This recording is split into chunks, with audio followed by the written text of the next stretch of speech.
Fala galera, tudo bem? Aqui é o José Vitor e o episódio de hoje do nosso canal aborda o tema Terras Indígenas e os Novos Desafios na Pandemia, feito por Yuski, um dos integrantes do nosso grupo. Obrigado e não esqueçam de curtir e se inscrever.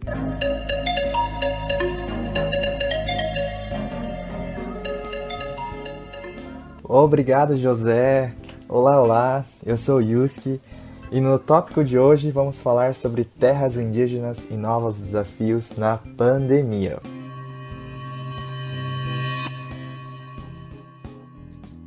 Pois bem, essa problemática, na verdade, atrelada à terra indígena, ela não é algo novo no Brasil.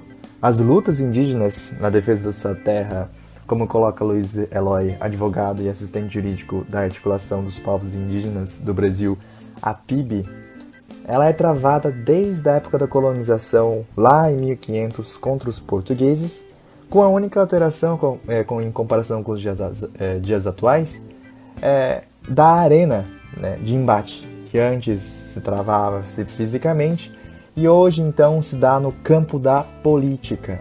O advogado ele coloca que nos anos 60 as organizações indígenas começam a reivindicar seus direitos, nos anos 70 e 80 eles ganham uma força e ainda hoje a luta então se trava dentro da política e a questão da terra sempre é trazido à luz durante esses calorosos debates. E então faço a primeira pergunta, né, sobre por que é tão importante a terra aos indígenas. Primeiro, é por causa que a proteção da terra é a preservação física do lar deles. A terra é a garantia da sua casa, mas também essa proteção ela vai além, abrangindo também a proteção dos seus costumes, culturas, de conhecimentos tradicionais e, o mais importante, a manutenção da autonomia dos povos indígenas. E também tem a questão de que o direito à terra também traz reflexos em outras esferas do direito, sem esquecer também da importância que essas terras indígenas têm na área ambiental, colaborando então com a conservação ambiental e da biodiversidade. Então temos aqui duas riquezas muito importantes no Brasil que devemos proteger a todo custo. Tem uma frase que o Luiz Eloy ele colocou num webinário que eu achei muito interessante, que afirma que a proteção do território é uma condição sine qua non na proteção dos povos indígenas. Ou seja, a proteção, não há como se falar em proteção dos povos indígenas sem falar da proteção do território, sublinhando então a sua importância. E agora, então, eu gostaria de fazer alguns comentários breves sobre instrumentos jurídicos de proteção que nós temos. Primeiro, então, é o Estatuto do Índio, promulgado em 1973, e também a nossa Constituição Federal de 1988, a lei máxima do nosso país, que recepciona o Estatuto de 73 e também traz grandes amparos a povos indígenas, garantindo os direitos originários sobre as terras que tradicionalmente ocupam, e também trazendo uma novidade fundamental, que é de reconhecer a capacidade processual dos índios, suas comunidades e organizações na defesa dos seus direitos e interesses, né, que rompe com o antigo paradigma que coloca os indígenas como relativamente incapazes, ou seja, antigamente esses indígenas que, para reivindicar os seus direitos em juízo, eles precisavam ser tutelados por um órgão indianista estatal. Na época, o Serviço de Proteção ao Índio e atualmente a FUNAI. Atualmente é a FUNAI, Fundação Nacional do Índio. E a partir da Constituição, então, eles ganham essa capacidade processual de postular diretamente em juízo. É uma capacidade que trouxe grandes reflexos no contexto de 2020, que já vou comentar sobre ele. Pois bem, então, chega de papo de introdução, né? Vamos ao tema que nos interessa, que é a terra indígena no contexto da pandemia e a nova característica, nova roupagem que a proteção da terra indígena ganha. Toda essa situação, acho que para começar a explicação, toda essa situação ela tem a ver com o aumento das invasões e das atividades criminosas, como grileiros, garimpeiros e madeireiros nas terras indígenas, que no contexto da pandemia houve o aumento né? E isso é muito perigoso para a população indígena, por causa que, ao mesmo tempo que essas atividades ilegais elas avançam dentro das terras indígenas, elas também são potencial transmissores de doenças para a comunidade indígena. Lembrando também, né, sobre a vulnerabilidade da população indígena, que foi abordado no podcast anterior. Então, se você não ouviu o podcast anterior, vou deixar o link na descrição aqui. Acessa, ouça, que é muito bacana. Mas eu vou reiterar aqui. Eles são muito mais vulneráveis do que a população nacional.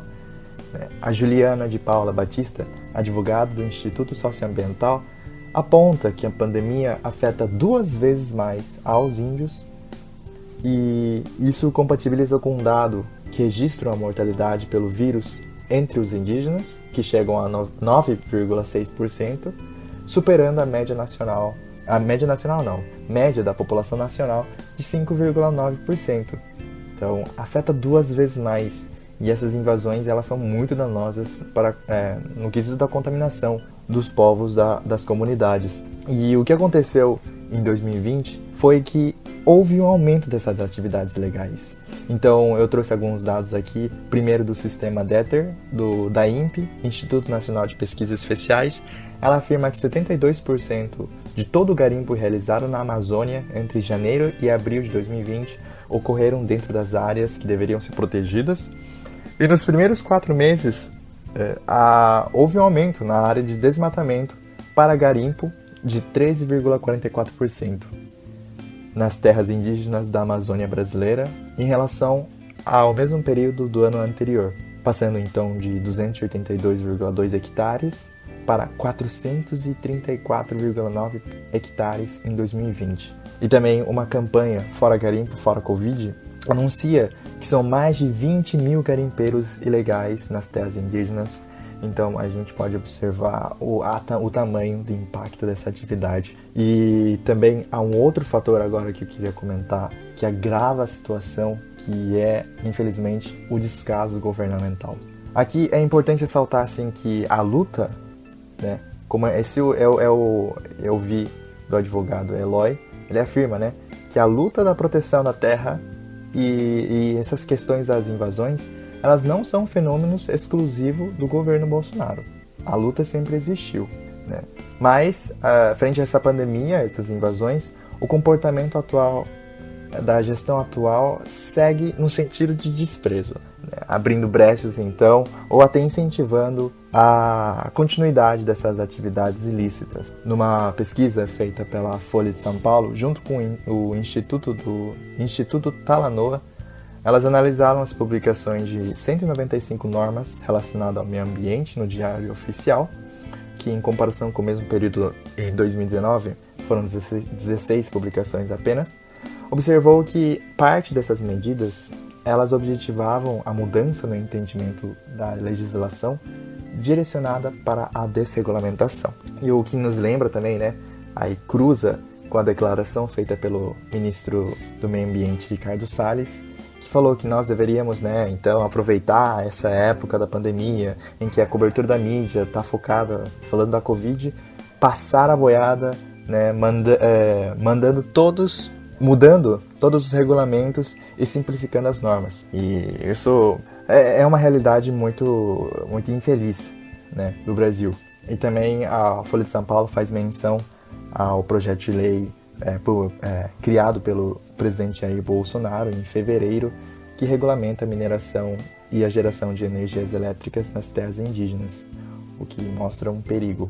Então, essa postura do governo e o discurso de autoridade que carrega um peso simbólico, ela incita e, com certeza, encoraja os agentes ilegais a iniciarem e continuarem com continuarem com essas atividades ilegais nas terras indígenas. E aqui eu ressalto uma fala do Dom Roque Paloche, presidente do Conselho Indianista Missionário, que fala que o avanço dos grileiros e garimpeiros nas terras já demarcadas, sobretudo na região Amazônia, elas aproveitam essa falta de fiscalização e da gestão política e administrativa do país para continuar com essas ações ilícitas. E que o discurso do atual governo incentiva tais invasões e atitudes como a elaboração de projeto de lei traz um grande perigo. Mas sabiam que, se nós olharmos para trás, essa questão das atividades de obras que trazem perigo potencial de contaminação de doenças, ela não é nova no Brasil? De volta lá no período da ditadura militar, na construção da rodovia perimetral norte, PR-210, ela já desenhou um cenário parecido. Então, com essa obra, a obra em si, ela trouxe também uma doença infecciosa grave, chamada sarampo, na época, e os índios Yanomami que habitavam, né, ao longo dessa estrada, elas sofreram, né, contaminações e repetidamente, né, de epidemias de gripe e de sarampo e de outras doenças também, e as mulheres elas se prostituíam, e isso abalou muito a estrutura do grupo, sabe, tirando a condição deles de realizar suas atividades regulares. Isso eu tirei de um artigo que vou disponibilizar aqui embaixo também na descrição do vídeo, do podcast, melhor. E na época isso teve uma grande repercussão nacional e internacional e acabou desembocando na homologação da demarcação da terra indígena Yanomami em 25 de maio de 1992 pelo presidente Fernando Collor.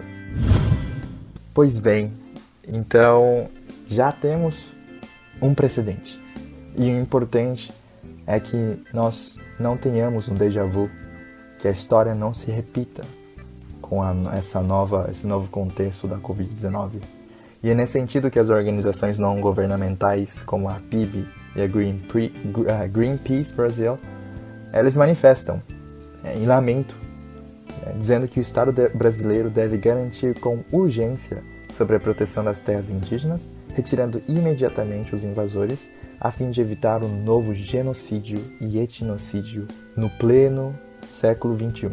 E diante de todo esse contexto, eu gostaria de agora abordar sobre algumas medidas, decisões que têm começado para combater tal situação.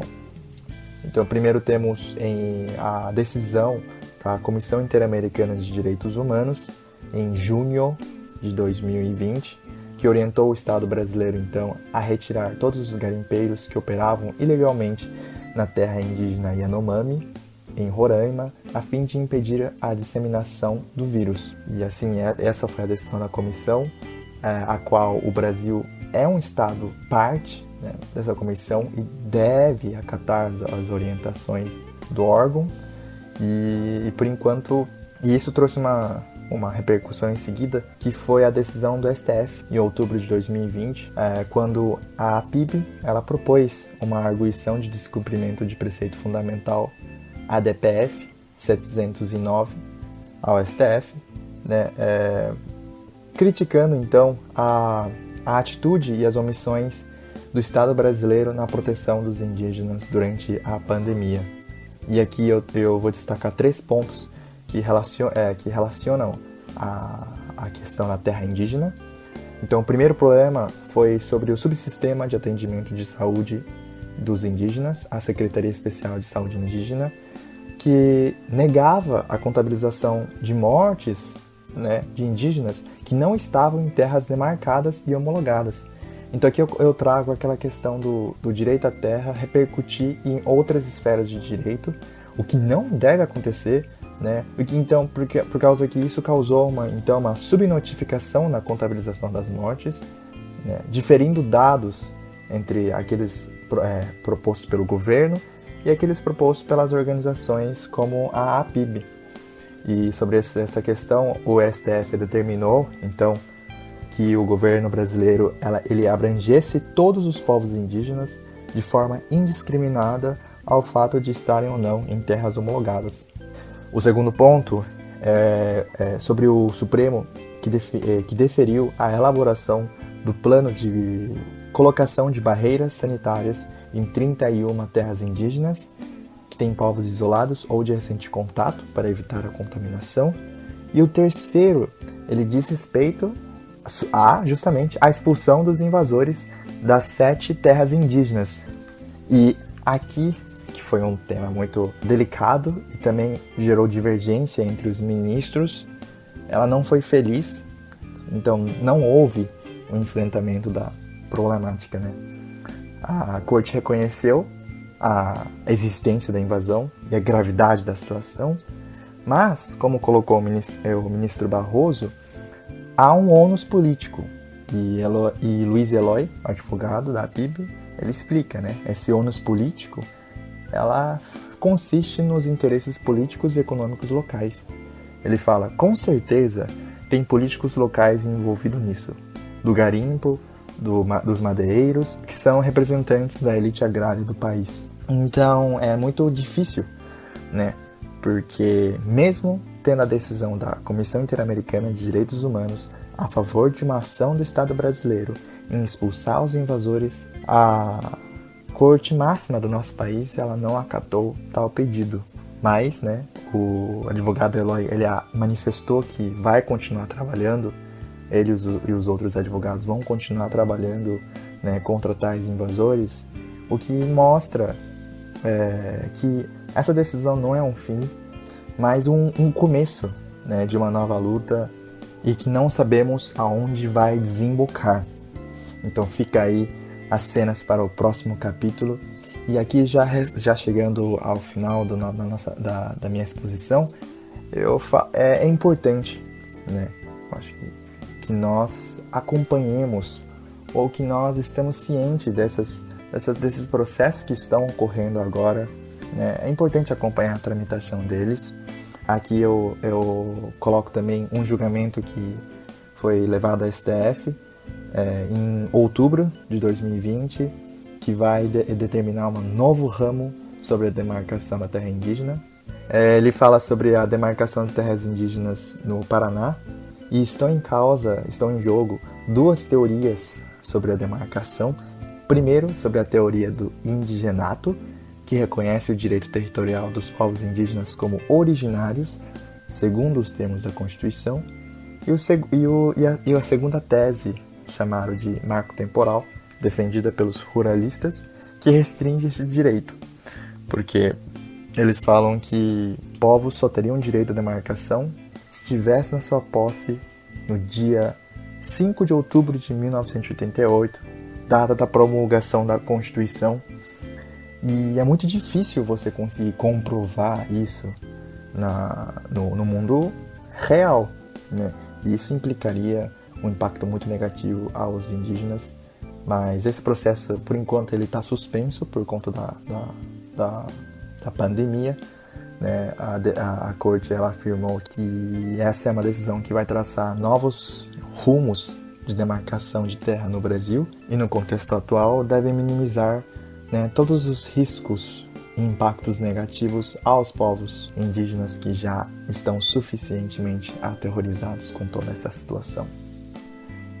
Então vamos acompanhando então como vai desenrolar toda essa trama da pandemia relacionada a terras indígenas, e eu coloco de novo que eu acho que é importante nós, pelo menos, estarmos cientes sobre o que está acontecendo no nosso país.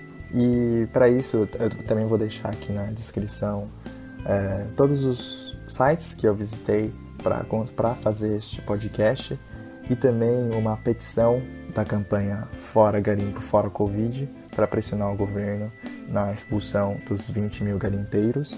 Então eu vou deixar o link também. Acho que é um modo de a gente conseguir contribuir minimamente para a causa.